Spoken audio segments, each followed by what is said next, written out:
So, hello everybody. I'm going to make this video because there are at least 5 people that asked me to make a video about items on City Team TD. And I'm going to be using one of the guides that was made by somebody and was posted on Discord as my base material to try and explain everything.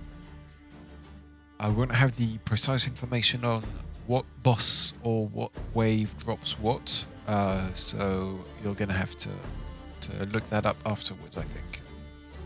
So to start the whole going down the whole item rabbit hole, I'll start by working towards the city horn. Lag, please. Okay. So this, for my builds, some people do other builds, but for my build, the City Horn is the end goal item-wise for all the items that will drop, and we'll see more in details what you can do afterwards. So to start with, there are different ways to obtain items. Bosses give items, obviously, as you know. Some mini-bosses do as well, and they're not to overlook because some of them just give rune scraps, some of them give more interesting items. And another thing that's quite interesting is the items that can drop in the pit. So in the pits you can drop bonsai saplings, rune scraps, corruption orbs, and lightning orbs. They all have a different probability of dropping, and some will depend on a certain type of mob. So for example, I think the lightning orb only drops on trolls and taurens, so you won't be able to have a level 1 lightning orb on a peon, for example. But so anyway, let's start. So the first boss will drop one of 2 items: Temple Ghoul's right bracelet or Temple Ghoul's left bracelet. One does more damage, the other one does a little bit less damage, but attack speed. If you get the full-on damage item, I suggest that you put it on something that attacks fast, like a soldier, for example, soldier tower. If you get Temple Ghoul's left bracelet, since it has 6% attack speed, which is quite nice, if you're building Royal Archer, I suggest you put it on that tower, because even though Royal Archer has a lot of damage and so the 25 damage is a bit negligible, the 6% attack speed will make it way easier to clear waves. So this will be your base item, your first item, sorry. The second boss will drop either Death Minister's Staff or Death Minister's Pauldron. So one has better stats for the same item, 65 damage and 6% attack speed, and 65 damage only. So this item will only be good with the Temple's Ghoul's right bracelet. I'm going to stop calling it Temple's Ghouls because I can't say it apparently. So Death Minister's Pauldron only combines with the right bracelet to make the Captain's Buckler. So that can be, that is a good item, a lot of damage for early game and decent attack speed. Death Minister's Staff can be combined with the left bracelet to make the pendant chimes, or with the right bracelet to make Captain's Pike. Captain's Pike has the same amounts of stats that the Captain's Buckler has, except that it has it 3% mini bash. I think that mini bash is a single target. As I said, this spreadsheet is an old one, so it might not have all the information up to snuff, but this is the one that I used to learn how to play the game, so this is the one I'm using right now.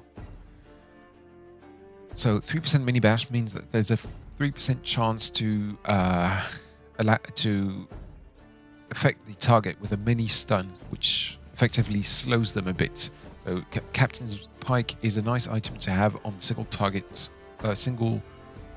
towers, yes, such as the soldier or everything up to royal archer or even assassin, because it doesn't apply on multi or AoE towers, I think. So split tower and flame archer or architect tower do not benefit from this mini bash. It is important to note that the left bracelet and the right bracelet cost the same and have the same amount of time in the shop, but Death Minister's staff and Death Minister's pauldron have the same refresh rate in the shop, but the Death Minister's pauldron does cost more. So if you get a staff, you're basically getting less money's worth out of your drop from the second boss, but we'll see that the Death Minister staff is a way better item altogether. So after you have these two first drops, you're gonna start having mobs that will spawn rune scrap, that will drop rune scraps, but whether it is in the pit if you're lucky, or I think the first mini boss is the first heavy wave shaman thingy. If you kill him, you can get a rune scrap or a orb of corruption. We'll get to that later. So if you get a rune scrap, and supposedly you had one bracelet and one Death Minister's item, if you dropped right bracelets, you won't be able to do anything with a rune scrap.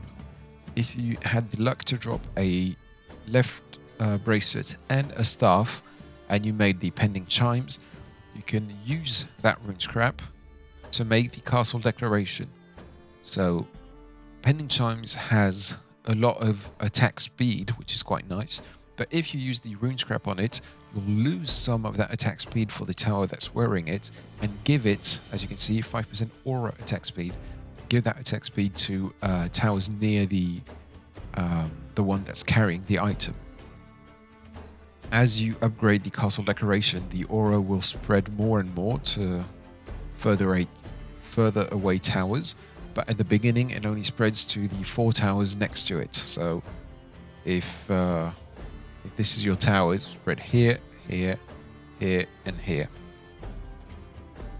But the castle declaration is a good item because it can be used to make, it has to be used, sorry, to make the 2 core items of the Heraldic pendants, which is a grade A item. So all the items here are ranked from E to S+, to give an idea of the importance that they have, stat-wise and rarity-wise.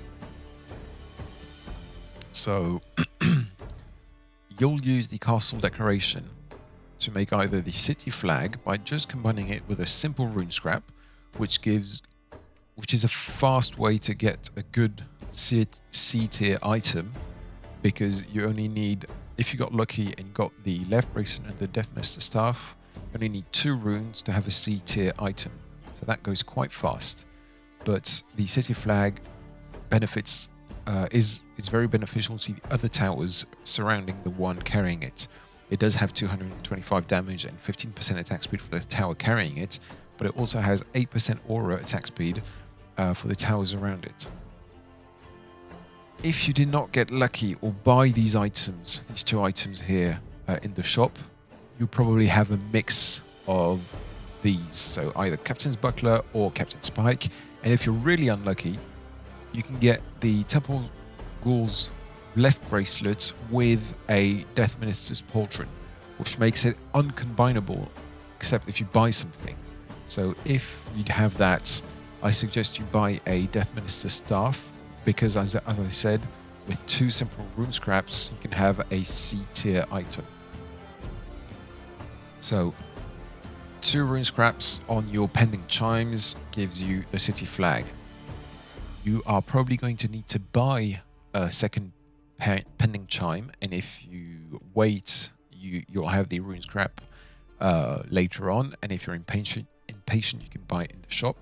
To get a second castle declaration, this time you'll combine it with the Captain's Shield. The Captain's Shield is obtained by using the right bracelet with the Death Minister's pauldron to have the Captain's Buckler, and the right bracelet with the Death Minister's staff to have the Captain's Pike. This will give you the Captain's Shield, which is a mix of the two items with a bit better stats overall. There is a path here, but I do not recommend it. So if you can try and stop here and keep your captain's shield to combine it with the castle decoration, you'll get the captain's sigil. Sorry, I learned how to say that today. Once you have your city flag and your captain's sigil, you'll be able to make the heraldic pendant, which is a very good item, whether it is for your tower wearing it or for the tower surrounding it, because it has 25% attack speed on your tower, which is pretty decent, 325 damage. Damage is very good unless you wait for late game, in which it will become a bit negligible. So all these D and C and everything items are good for the early game. They won't be of much use in the late game. So that's why we're trying to build with the drops that we'll get towards a better item, because every boss drops one of the components of the city horn. It also has a 15% aura attack speed. As you can see, the city flag, which is quite easy to build, pending chimes plus 2 rune scraps, you get 8% attack speed only, but it is a fast item to get. And the captain's sigil is 5% mini bash and 10% aura attack speed, which is better start than the city flag, except for the damage. But it does require, like we said earlier, more resources to get, and you'll have to buy those items. As we've seen already, you will need quite a large number of Death Minister staff and rune scraps. Those will only increase later in the game, so these two, the Death Minister staff and the rune scraps, are valuable items to hold on to. So once you have the heraldic pendant, which I normally get at the end of heavy wave, start of hero wave, you can check my other videos to see how I do that. This item will need to be combined with something else to be useful. This is where the lightning hammer, or lightning orb in newer versions, this is, as I said already, an older spreadsheet. The lightning orb comes into play. So 25% attack speed, which is a lot.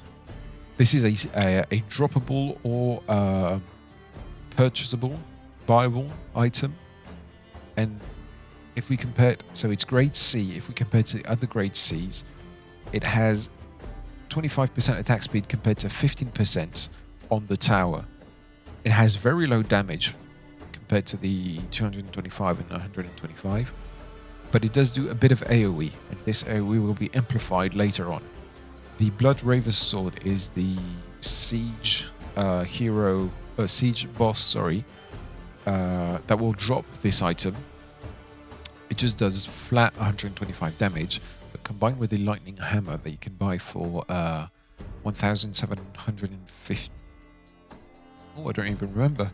1,750 gold and 750 souls, I think. You'll get the charge buckler. So reduced attack speed on the item. Damage is basically the same, but more AoE, which is quite interesting. And this item is very easy to combine with a rune scrap that you normally will drop from the pit, and your own bosses you'll drop quite fast. But if you are lucky and get any leaks, or manage to trade, or have somebody give you a rune scrap, you can easily make it into an eruptive spark, which gives you back the 25% attack speed, increases the damage, and also the AoE. This is very nice to have on your towers, because it helps to thin the wave, whether it is with a multi-tower or a single target tower. And now comes the expensive part. You'll need a second charge buckler, which means a second lightning orb and a second Blood Reaver's Sword. If you've been lucky and you dropped one of these lightning orbs in the pits, then congrats to you. You normally have a very good start for the game. If you didn't, that means you have to buy one lightning hammer. This one you drop, and then you have to do a second charge buckler, so buy another one of these and another Blood Reaver's sword. So this is a lot of money to invest, but the end result is the Brimming Shimmer, which is 55% attack speed, a decent amount of damage, but not anything out of the ordinary, and 1,500 damage in AoE. So this is beginning to be very interesting. But normally you don't even get the Brimming Shimmer because you have all your items on the damage dealing tower. Normally any build has one tower that deals all the damage, whether it is werewolf, multi-tower, archer, whatever you want. You will tend to put all your items on one tower to maximize that tower and the gold that you put in it, so the efficiency you get for every gold spent. But since if you did the Heraldic pendant beforehand, the Brimming Shimmer will straight combine with the Heraldic pendant to make the City Horn. And this is where stuff gets really good. So S tier, of course, 65% attack speed, which is a lot. 3,025 damage. When you compare to the 300 and 425, this is a huge upgrade. You get 6,500 damage AoE compared to the mere 1,500 damage AoE, so helps a lot to thin waves, and you keep the 5% aura attack speed. But I think, I'm not sure about that, but I think it expands the area the effect is given from the Heraldic to the City Horn by 1 square. So it is a more AoE based aura. So this normally is what you will get at the beginning of airwaves or at the end of airwaves, but you want to need it for the waves that come after the 4 airwaves, because of, like I said, the AoE, the huge damage outputs, and also the attack speed. That attack speed increases the damage per second, of course, and the AoE, because you'll just be attacking so much faster that you'll be proccing all the other stats as well faster. Once you have your City Horn, you'll have to wait a bit and be a bit patient before you can upgrade it. To be able to upgrade it, you'll need a Knight's Blade, so the stats aren't really interesting at this point in the game, and a Captain Spike that we did earlier. So just a reminder, it was Right Bracelet and Death Minister Staff. So here you'll need another Death Minister Staff.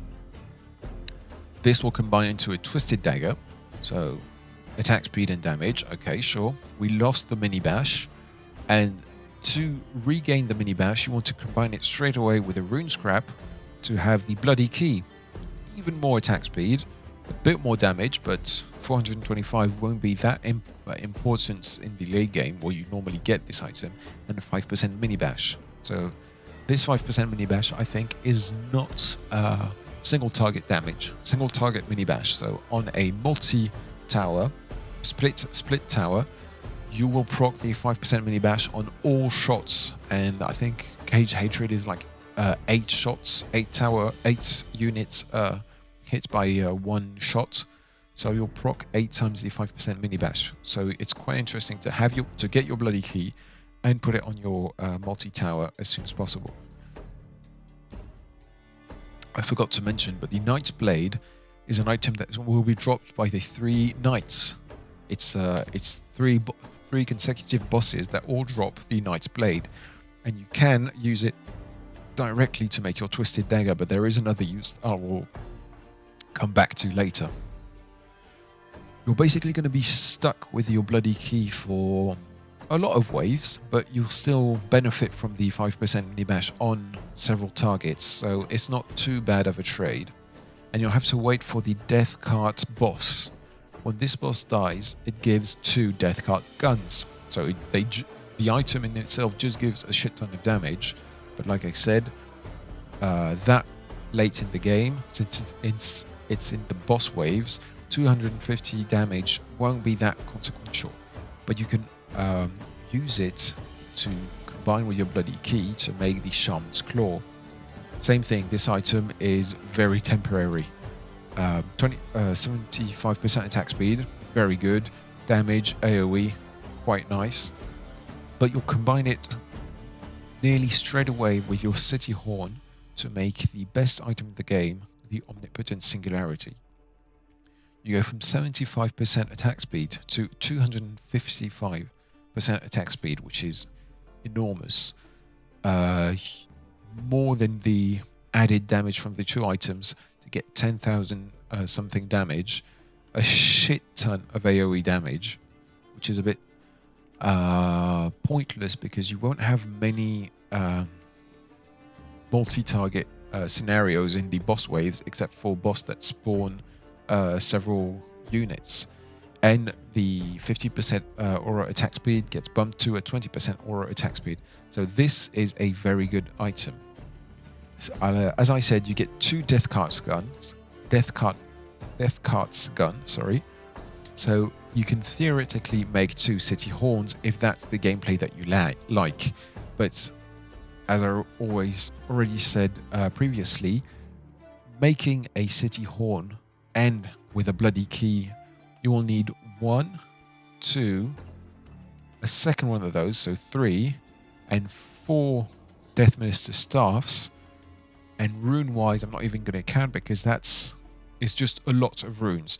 Luckily, you drop a lot of runes through the pits or the bosses and mini bosses, but the Death Minister staffs are going to be the biggest thing blocking you from getting too many horns, because you'll have to wait for the cooldown in the shop and you'll have to have the resources to be able to buy one. So you can do 2 to 3 Death Cart guns, 2 to 3 City Horns quite easily. 4 is really pushing it. It's really, if you have enough money to buy the shop on a cooldown, that you can get 4 City Horns. It's doable, but 2 is already a good number to aim for. So with 2 City Horns, you can make 2 singular Omnipotent Singularities, because you get 2 Death Cart guns. But there is a new strategy that came out quite a long time ago, but I didn't cover it in a video, where you put all your money into farms, gold farm and soul farm, which makes it that you have less money to buy items from the shop, so you can only get 1 City Horn. But it doesn't matter, because with the second Death Cart's gun, you will make this Accentrator, which is a very good single tower item. It doesn't have any bonus effects for the towers around it, but if you go full farm and you get the Bloodhoof Tower and then pay the tribute as much as possible, the 180% attack speed will be very, very interesting in just one item slot. So to make this item, you'll have to drop the Gut Removers on Thrall, which is the 3rd boss from the boss waves. Oops, sorry. You combine it with your Death Cart's gun, if you haven't used it for a second Omnipotent Singularity, to make the Eviscerator. So strong attack speed and damage, but at this point in the game, 2,500 damage is a bit negligible. And then you combine the Eviscerator with the Soul of Forced. Wow, I always read that wrong. Just realized. This is a 75% attack speed item, which is quite good, but no damage stats or anything else. And if you combine it with the Eviscerator, you get the Accentrator, which is a very good single tower damage item, attack speed especially item, but it does, like I said, require one of your Death Cart's gun. So theoretically, you would get one of those, because you only get also 1 Gut Remover, and one of those if you go that path. If, however, you have leaks or people leave the game and so the boss dies and still drops his items, You can get up to 4, 6, I don't know how many death cards gun, but you could get 2 or 3 omnipotent singularities and an accentrator if somebody has dropped another gut remover or leaked thrall and you drop the gut remover. You could potentially get 2 accentrators, and this number only goes up by the number of bosses leaked by other players. So these are the main damage items that I will recommend building. If we go down here to the Helm of Royalty, so you drop the Mud King's Mask on a mini boss on the second hero wave, the Skeleton King. So it gives you a attack speed bonus, temporary attack speed bonus, which is quite nice. If you combine it with the Minotaur's Claw, which has stats, but you don't really care because you're never going to keep them like this. If you combine it with this, so Minotaur's Claw that drops from the Minotaur boss just before the air waves, you get the Helm of Honor, which gives attack speed when held and the same attack speed and damage, and the same active bonus. When you combine the Helm of Honor with the second boss's loot, the Commander's Hammer, you get, so this same thing, this item normally goes, is combined straight away. You get the Helm of Royalty, which bumps up a bit the damage, but you don't really care at this point in the game, but it also bumps from 10% attack speed from the Helm of Honor when you get the Helm of Royalty. And I think it doesn't, oh, I don't know, I feel like it shortens the cooldown, but I may be saying something wrong. So this is normally an item that you will go for. If, however, somebody leaks their Minotaur, doesn't kill it, and you get the loot, if you get 2 Minotaur's Claws, you will never want to combine the 2 together. First of all, use one of them to be able to go into the Helm of Royalty. And if you get a second one, you might want to combine it with a Rune Scrap just to get the Minotaur's Gasher, which is a 40% attack speed, quite nice, 265 damage, a bit useless in late game, but it is an item that can fill an item slot quite easily for a mere Rune Scrap. So a B tier item to get quite easily if somebody leaks the boss. I'll now talk about the Orb of Corruption. So both Orb of Corruption and Glacial Orbs are single target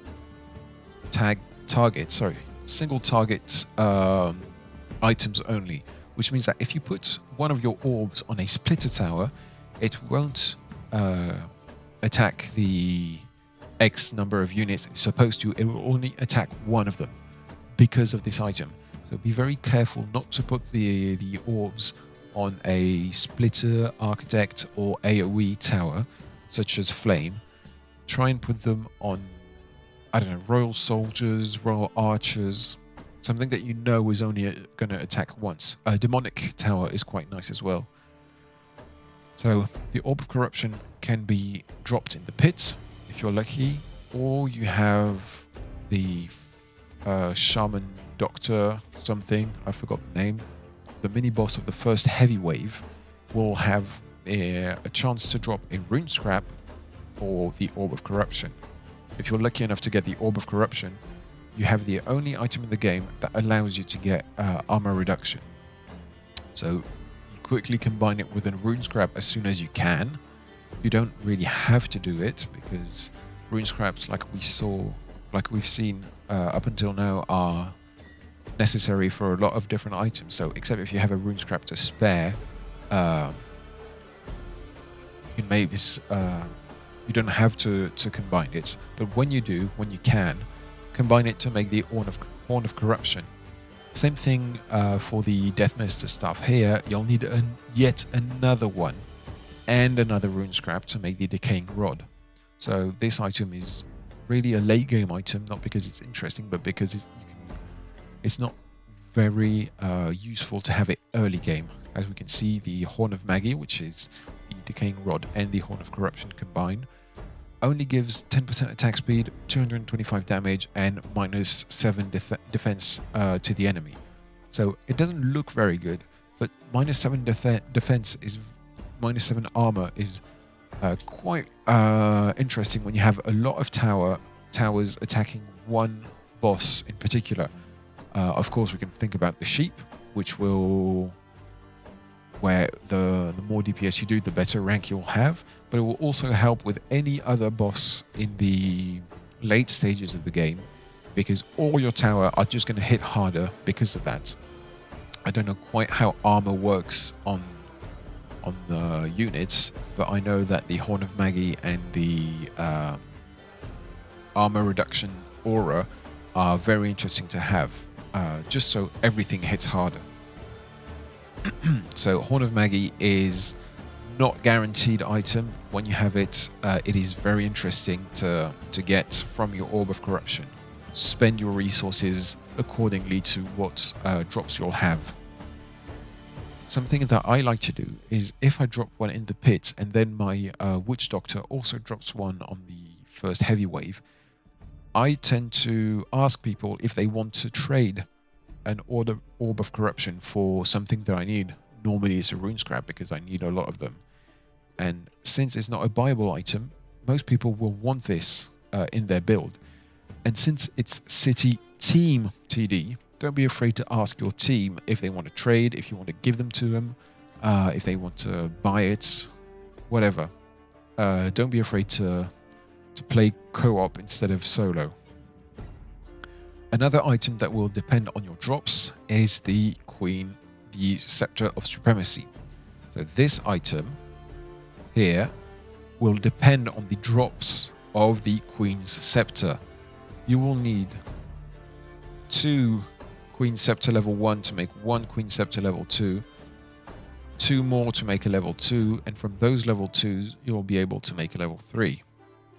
So this is a rarish drop, so it's not guaranteed that you'll have it at every game. My personal way of thinking is that since you need the Knight's Blade, which is a Blood Reaver sword plus a rune scrap, I lost my train of thought. To make the King's Rapier, which will combine with the level 3 Queen Scepter, you will need 2 Trojan Axes, which means 4 Commander's Blades. And Commander's Blades are made with 1 Blood Reaver sword and 2 rune scraps. With 1 rune scrap you get the Knight's Blade, and with the 2nd rune scrap you'll get the Commander's Blade. So, except if you have 2 to 3 Queen Scepters, if you dropped 2 to 3 of them on just random wave enemies or in the pit, or if you manage to trade them or get them from another player, when the Knight bosses arrive, which will drop 3 Knight's Blades if you kill them all, if you only have 0 or 1, I wouldn't consider trying to go for the Scepter of Supremacy, because you'll spend all your resources making your 3 Knight's Blade into partial King's Rapier, or a total one if you buy the items necessary to complete it. And this will be a waste of resources if you won't ever get the Queen's Scepter. So try and get as much as you can, just by sheer luck. There's no other way. And if you do get some, then make the King's Rapier to make the Scepter of Supremacy. If not, keep your Knight's Blade, because you'll need them here to make your Twisted Daggers. So if you didn't drop any Queen's Scepter, keep your Knight's Blade to make Twisted Daggers into Bloody Keys to upgrade your City Horns, as we said earlier. If you were lucky enough to be able to make a Scepter of Supremacy, you can then combine it with a Soul of Fost, don't know how to say it, to make a very good item called the King's Whiskey. Whoops. King's Whiskey. So grade S, 200% attack speed, which is incredible, especially if you're playing with a single tower doing all the damage, such as the Bloodhoof. 3,000 damage, very useless. 4,200 projectile damage, so it's a spell that you can cast on cooldown to do damage in an area. And a silence skill, so that same AoE damage also silences the enemies in it, so this could be quite nice. It carries on from the Scepter of Supremacy into the King's Whiskey. So if you're lucky enough to get enough Queen Scepters, this is a must-have item. We'll get the Soul Faucet. You'll need 2 Soul Faucets in total. One here, because you'll only get 1 King Rapier and 1 Queen Scepter if you're lucky to make your Scepter of Supremacy. So you'll need 1 here, and as we saw earlier, if you have a Deathcart's gun to spare, you can have 1 here as well. And you're gonna normally, out of the bosses, you'll loot 2 of them. One on the half invincible fuck that has I forgot the name, but the guy that turns invincibility on and off, and the Keltalas that changes your towers into sheep. So you have 2, if you kill everything, 2 Soul Faucets. I'm not even talking about leaks, because you could get up to 5 of them if you're playing with people that don't really know the game that much. So Horn of Maggie, King's Whiskey, 2 optional items depending on what the game gives you, but 2 very interesting ones. One for armor reduction and one for the fuck ton of attack speed that it gives. I will now go to the less useful items, in my opinion. So these, the end items is the Samurai Pendant and Servant's Armaments, which are for me lesser items because they use a lot of resources for a early to mid game boost only. So if we take the bracelets, whether it is the left or the right one, you can combine it with the rune scrap to get the Searing Band. If you are lucky enough to get a leak from the first boss and he drops 2 left bracelets, do not put them on the same tower or you will get a Searing Band. Try and keep them separate. It is very important to know what items combine with what other item, so that you don't put 2 items that combine together on the same tower if you do not want this combination. It's very common to put a rune scrap on another, I don't know, on a captain's shield, on a castle decoration when you already have a city flag, on a Deathmaster's staff, etc.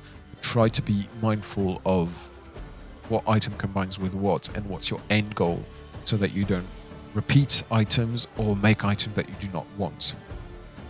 So anyway, when you have your Searing Band, you'll put rune scrap, rune scrap, rune scrap to steadily get more attack speed and more damage from the combined item, and then you hit Maggie's Jade Circlet, 40% attack speed, 275 damage. Decent attack speed and decent damage, since this is an item that you can get in just with just the first item and 3 rune scraps. So this can be a very easily obtainable item that can really help for early game, and this can be combined with the approved Captain's Shield that you get from combining your Captain's Shield with a rune scrap, just to get a slightly better mini bash and damage item.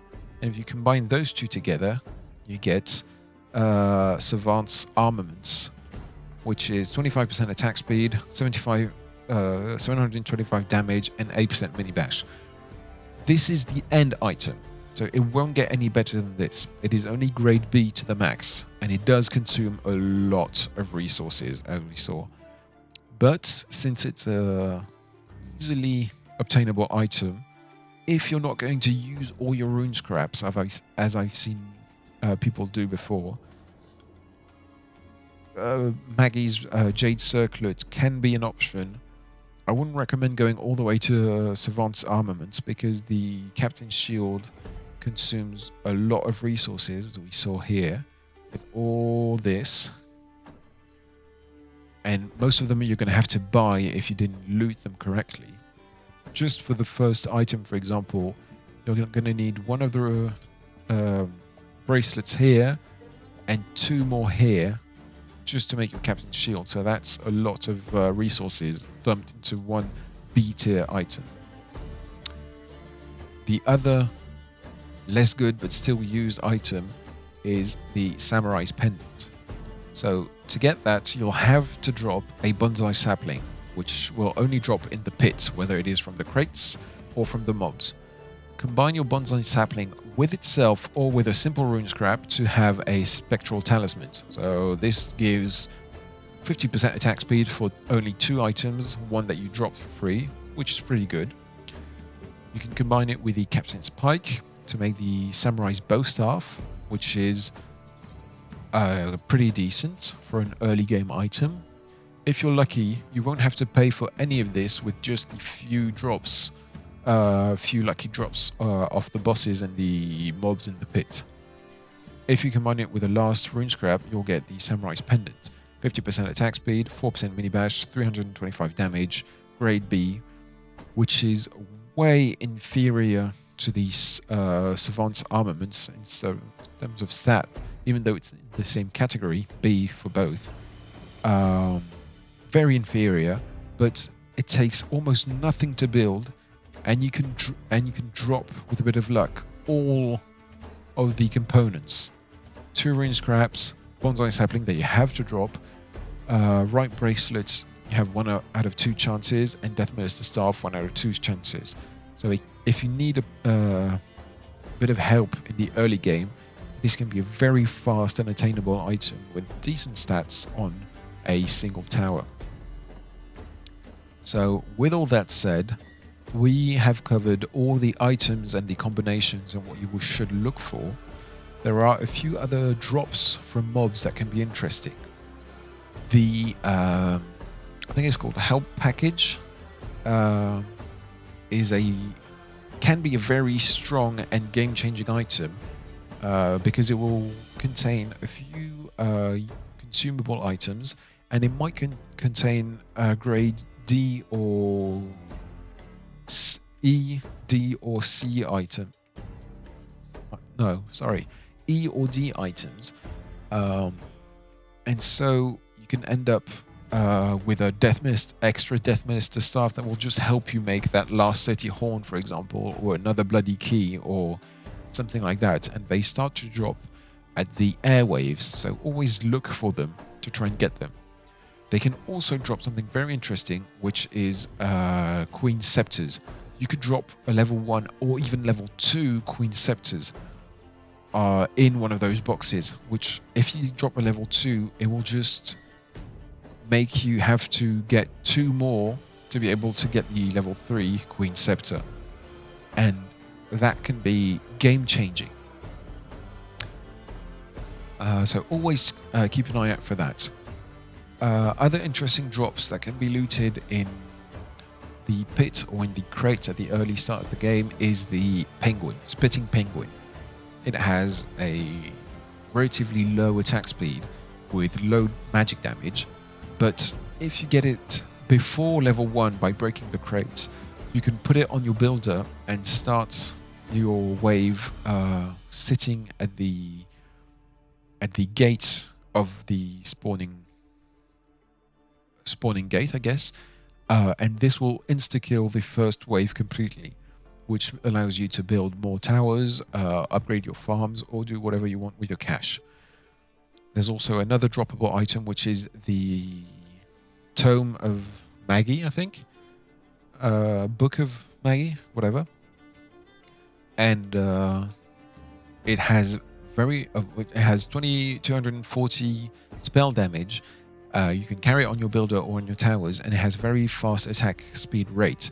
It can drop from waves or from taurins in the pit, I think, and you can combine them to get better and better a better and better item out of it.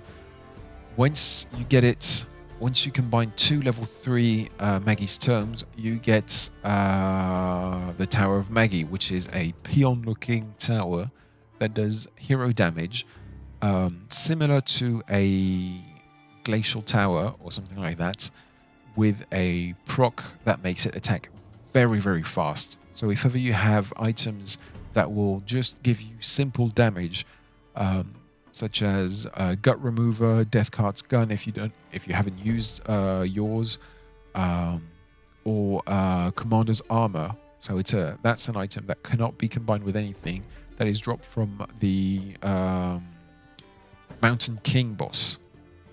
It doesn't serve any purpose except give you 1000 damage. So if you put it on Maggie's Tower, which you can place wherever you want in your base, it will benefit a lot from the attack speed of that tower. If you combine 2 level 3 penguins, you'll get the Penguin King, which has another source of slow from the Mounted Frost Archer and the Assassin and the King's Spit. And it also has a armor reduction bonus, which when you're going for a high score on the sheep is always good to take. And if you place down 2 Penguin Kings in your base, you'll get a Penguin God, which has chaos damage, very decent chaos damage, and all the other stats, the slow, the AoE, and the armor debuff,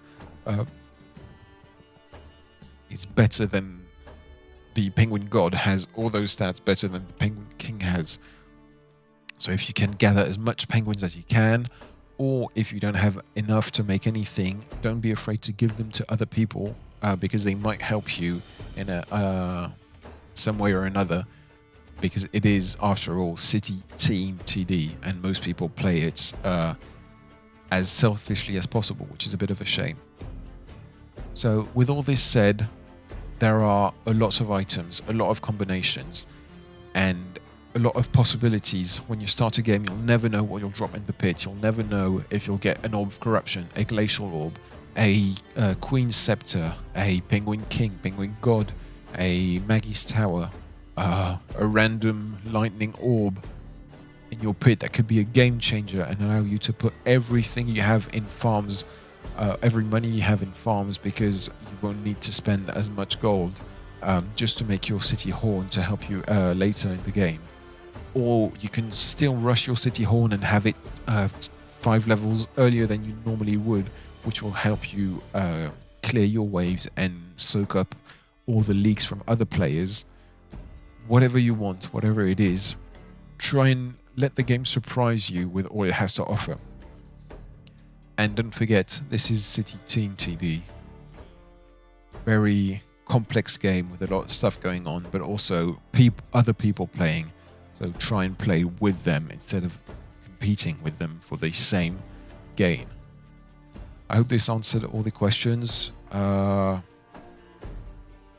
not a good video, a lot of stuttering and everything, but at least for the 5 people that asked me it 6 months ago, now you have a video about it. So don't be afraid to ask questions or leave a comment down below, and I'll see you next time we're in game. Bye bye.